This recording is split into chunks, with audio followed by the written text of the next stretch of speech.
Еще одной достаточно распространенной ошибкой в каминостроении является строительство камина своими руками. Если хочешь сделать хорошо, сделай это своими руками. Но для каминов эта истина не всегда срабатывает. И не срабатывает она из-за многих факторов. Один из таких основных факторов – это значимость рекомендаций и тех советов, которые вам дают. Причем самое удивительное, что для тех владельцев домов, кто все-таки решил быть с камином, на первом месте по значимости, по советам будет совет от соседа. Причем не знаю, почему это происходит, но приоритетность именно его совета будет на первом месте. На втором месте будет стоять совет от прораба. Но поскольку вы уже сами строите и вы уже исключаете действия прораба, для вас становится важным совет или рекомендация от подсобного рабочего, который у вас работает на стройке. И почему-то он будет всегда, этот совет, по значимости на втором месте. На третьем месте для очень многих будет совет, который они вычитали из какого-нибудь строительного форума, который, по сути, совет из интернета. И никто даже не задумывается потом, с какими нюансами или с какими проблемами столкнулся именно тот, кто давал этот совет. Но всегда этот совет, опять же, будет в приоритете над советом даже продавца. Но у продавца, даже если вы приобретали дымоход или каминную топку, или какие-то конструктивные элементы, или приобретали облицовку, это будет являться частичной. Поскольку это одна из составных частей, вы не получите полный объем информации, и поэтому вы потом столкнетесь с какой-нибудь одной из проблем или с какой-то нестыковкой составных частей. Потому что, по сути, вам давали консультацию на одну из составных частей, а не на весь проект в комплексе. И только потом, после этих советов, в приоритете уже одна из консультаций, которую будут давать более-менее компетентные компании. И почему это происходит, я не знаю, но компания или специалисты могут вам дать именно рекомендацию по всему комплексу. По всему комплексу работ независимо, начиная или это с декора, с облицовки, или начиная это с дымохода. Или это приобретение каминной топки, или как здесь открытый очаг, который потом пришлось переделывать. И потом стала рамка, дверца, которая закрывает, потому что тот, кто его создавал, не учел воздухообмен в помещении. Большинство думает, что камин это очень легко, но не всегда все получается и не всегда гладко. Потому что из своей практики знаю, что большая часть каминов, 95%, все равно сделаны не так и не соответствуют ни требованиям строительным, ни противопожарным, ни тем более просто даже элементарным правилам, которые есть. Вся информация, полученная и проранжированная, скажем так, по приоритету, становится такой, что не совсем объективной, поскольку она получена не от специалистов, а от тех людей, которые просто были в стройке.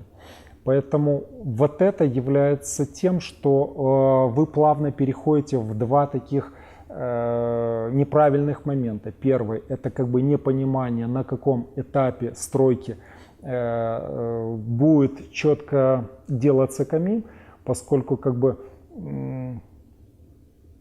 очень распространено, когда кто-то из отделочников всегда подгоняет, что вот уже отделочные работы, а нам нужен камин.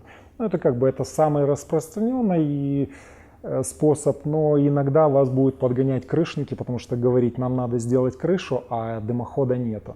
И получится так, что они вас провоцируют на то, что вы вынуждены будете, не разобравшись в вопросе, заниматься вопросами именно каминостроения или строительства камина своими руками.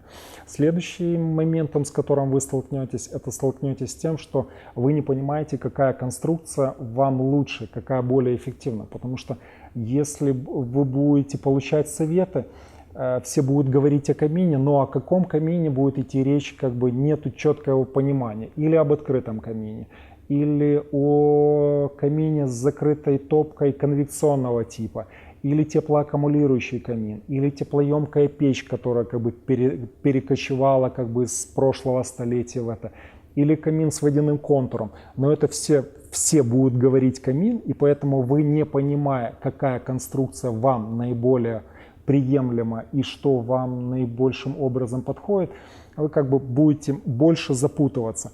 Поэтому, не получая как бы достоверную информацию, вы будете сталкиваться с тем, что у вас будет неправильное техническое решение под это, под все этапы работ. Ну и, конечно же, еще одним из таких моментов, с которым вы будете всегда сталкиваться, вернее уже почему, я не знаю, приобретая какую-то одну из составных частей, вы будете думать, что вы покупаете у специалиста. И этот специалист, например, по дымоходам, вам не будет говорить, какая будет мраморная облицовка стоять. И за счет этого вы на этапе уже отделочных работ, или когда вы столкнетесь с облицовкой, вы столкнетесь с тем, что какие-то нюансы не были предусмотрены. То есть это касается всех моментов, связанных с ревизиями, прочистными, с обслуживанием, с какими-то моментами, где это все будет происходить. Или, например, элементарный момент, когда уже становится вопрос с камином, никто никогда не продумывает, как к нему проложить воздух. И потом камин будет участвовать, вернее, процесс воздухообмена и в горении будет всегда участвовать. И тот воздух, который, ну, по сути, ушел на горение, он ушел из этого помещения, и ему как-то надо компенсироваться. Поэтому никто о вопросах приточной подачи приточного воздуха к камину не задумывается на начальном этапе, точно так же, как не задумывается на начальном этапе строительства с приточной вентиляцией в дом. Именно не вытяжной, то, что уходит, а приточной, поскольку она естественным образом должно компенсироваться. То, что ушло, должно компенсироваться. Точно так же на горение. То, что ушел воздух на горение, он должен как-то сюда компенсироваться. А поскольку все окна закрыты, вот как сейчас зимой, ну, соответственно, становятся проблемы с воздухообменом, проблемы с работой камина, с нормальной работой камина. И вот эти вот все проблемки выливаются в достаточно большие проблемы, которые всегда будут в каминах. Ну и если так пройтись по всем таким основным моментам, какие будут именно ошибки, связанные, когда вы строите камин своими руками? Ну, первое, это как бы неправильное техническое решение, вытекающее из неправильной консультации. Поначалу это место установки камина, ну и, соответственно, место установки дымохода. И оно будет связано с тем, что большая часть все-таки стремится его поставить или снаружи, или уже на том этапе, когда прохлопан этап, что уже сделана крыша, поэтому все уже не хотят ее прорезать. Соответственно, дымоход выносится на наружную стенку со всеми вытекающими оттуда проблемами. С плохой работой, с конденсацией, с нестабильной работой, ну, вообще с проблемой. То есть дымоход внаружи – это проблема. Следующая как бы проблемка – это вы не понимаете соответствие очага и дымохода, поскольку все в стройке идет как бы такими этапами быстрыми, что здесь надо быстро сделать крышу, надо там соответствующий дымоход. Поэтому несоответствие размеров очага размерам именно дымохода по сечению, по размерам, ну и соответственно по материалам, потому что из кирпича это легко сделать, но продумать, как сделать его надежным, например, из керамики, и все это четко просчитать. Поэтому как бы приходите практически всегда, многие приходят к нержавейке. Следующим этапом, с которым как бы большинство сталкивается, это, если это каминная топка закрытого типа, современная, с подводом воздуха. То есть уже есть полы, но никто не продумал, как туда проложить воздух. Соответственно, все на это плюют и оставляют камин, думая, что буду приоткрывать окно. Но когда зима и минусовая температура, буквально там 5 минут, и даже 5 минут, чтобы компенсировать тот объем воздуха, который ушел, уже создает достаточно большой дискомфорт. Поэтому это тоже такая очень большая проблемка. Следующая проблема, ну, связана, если только идем там с дымоходом, это как накрыть дымоход. Там тоже очень много нюансов, которые надо продумывать. Если по дымоходу дальше, это и гидроизоляция, и противопожарные проходки, чтобы в местах, где дымоход соприкасается со стропильной системой межэтажного перекрытия, точно так же с деревянными всеми частями стропильной части, там, где уже дымоход проходит через крышу, надо очень много уделять внимания тому, чтобы дымоход максимально был от деревянных конструкций. Потому что даже если ничего не произойдет сейчас, то при возгорании сажи температура очень высокая будет передаваться даже через негорючие материалы, через кирпич или через металл или еще, и поэтому может привести к самовозгоранию дерева, которое находится максимально далеко. Поэтому практически всегда в строительных нормах все деревянные части от дымохода находятся максимально далеко. Если дальше переходим по каминной топке, ну, основное как бы несоответствие дымохода размером каминной топки, которую вы хотите установить. Дальше связано с тем, что неправильность, ну, а по дымоходу еще как бы основная, то есть подключение или по конденсату, или, соответственно, по дыму. Потому что когда начинает, то есть если вы установили дымоход по дыму, то конденсат вытекает и соответствующе протекает. Или, например, вы взяли, выбрали топку, которая работает на низких температурах, и там есть конденсат, и просто оставили кирпичный дымоход, то все равно этот конденсат, кирпичную кладку через энное количество лет, из практики это 3-5 лет, оно пробьет и выйдет с серыми пятнами на поверхность, на наружную. И, соответственно, еще с кислым запахом. Но, опять же, это все надо продумывать на этапе первоначальном. Дальше то, что касается топки, то ну, это подача воздуха, само собой, и подключение к дымоходу. Дальше мы связываемся с конструкцией камина. Никто не понимает все-таки, какая конструкция для него наиболее будет подходящая. И, ну, опять же, самое распространенное, 95% каминов, которые строятся, это все-таки конвекционные камины. Никто не продумывает уже, из чего будет этот короб состоять. Никто не продумывает, какие решетки, на каком уровне, как оно будет правильно участвовать в вентиляции, в воздухообмене в помещении, когда именно камин когда работает. То есть размер решеток, где они находятся, куда потом это тепло уйдет. При этом никто никогда не продумывает по такие нюансы, как увлажнение воздуха, какой температурный режим будет при выходе из конвекционных решеток, какой их размер и куда этот воздух будет направляться. А дальше по экологичности эту систему не буду брать, не объяснять, потому что там вата, почему вата, или суперэзол, или какие-то теплоаккумулирующие материалы типа шамотных плит. То есть это отдельная тематика. Дальше никто как бы не думает о зазорах вокруг топки, не продумывает. Ну и соответственно дальше никто не понимает, какая будет облицовка, в каком стиле, как она изначально будет ли там дровник под очагом или сбоку, или опять же сталкиваемся с проблемами с теми, которые будут, как это все обслуживать, потому что элементарно, еще соответственно по дымоходу. Большая часть людей, когда даже открывает элементарные инструкции, практически всегда нарисованы, например, если вы французов купили или поляков, что дымоход насадной, то есть он идет на одной оси именно с камином. Но это очень сильно неправильно по одной простой причине, что вам потом в обслуживании это очень проблематично. Поэтому всегда лучше делать дымоход, даже если дымоход находится на одной оси с камином, можно предусмотреть ревизионную дверцу и можно предусмотреть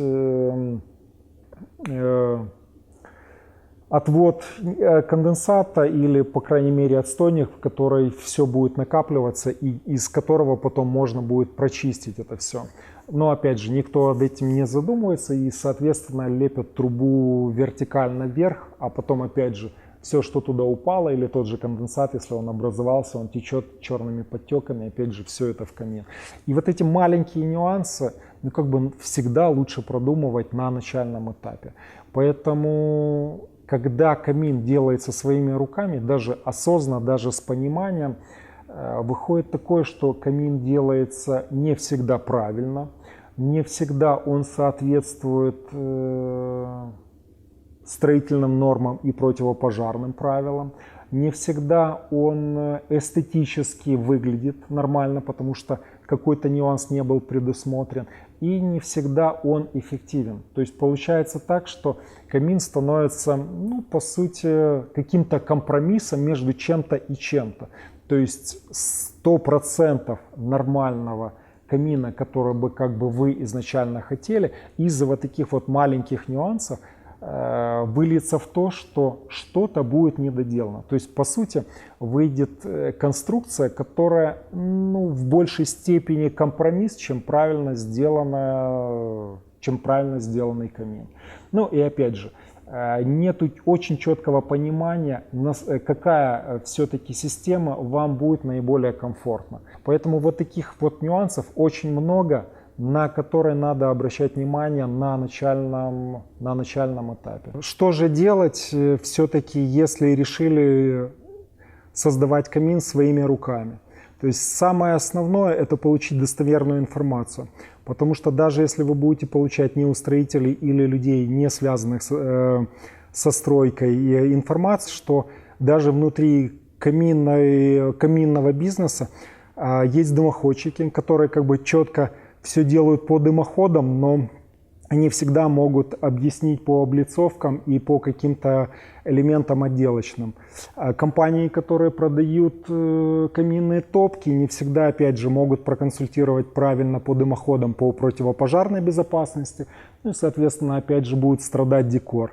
Компании, которые занимаются декором, не всегда знают о вещах противопожарных и все, что связано именно с тематикой по температуре высокой, ну и, соответственно, противопожарным проходкам. Ну и компании, которые полный комплекс как бы оказывают, они могут более-менее рассказать достоверно обо всем. Следующим моментом, который в принципе пригодится, это то, что читать инструкции, потому что открываете инструкции, там четко прописано, что, зачем делать, потому что в основном в инструкции будет стоять именно моменты, связанные с противопожарностью, и моменты, которые касаются правильной работы, функциональности. Если вы все-таки решили делать сами и делаете, иногда лучше сделать некоторые моменты, которые связаны, основные. То есть это проход дымохода через крышу, проход дымохода через деревянные элементы, первый, второй этаж, связанные с подключением. Еще это все можно или зафотографировать и приехать и проконсультироваться у специалистов, или все-таки это можно сделать в современном мире, выложить это в сеть на всеобщее обозрение, и, по крайней мере, уже многие могут дать какие-то советы, дать какие-то рекомендации. Дальше не забываем, не экономим ни в коем случае на противопожарной безопасности. Почему? Потому что противопожарная безопасность — это превыше всего, потому что вот эти два риска, риск отравления угарным газом и риск, связанный с потерей имущества, с пожаром, самые страшные. Поэтому это ставим во главе и на безопасности ни в коем случае не экономим. Ну и, конечно же, продумываем все моменты, связанные с обслуживанием, с эксплуатацией камина. То есть это ревизионные дверцы, прочистные лючки, еще где оно находится и как оно все будет делаться. Так что вот такие моменты, которые все-таки можно сделать, и предусмотреть заранее, даже если вы не специалист в каминах.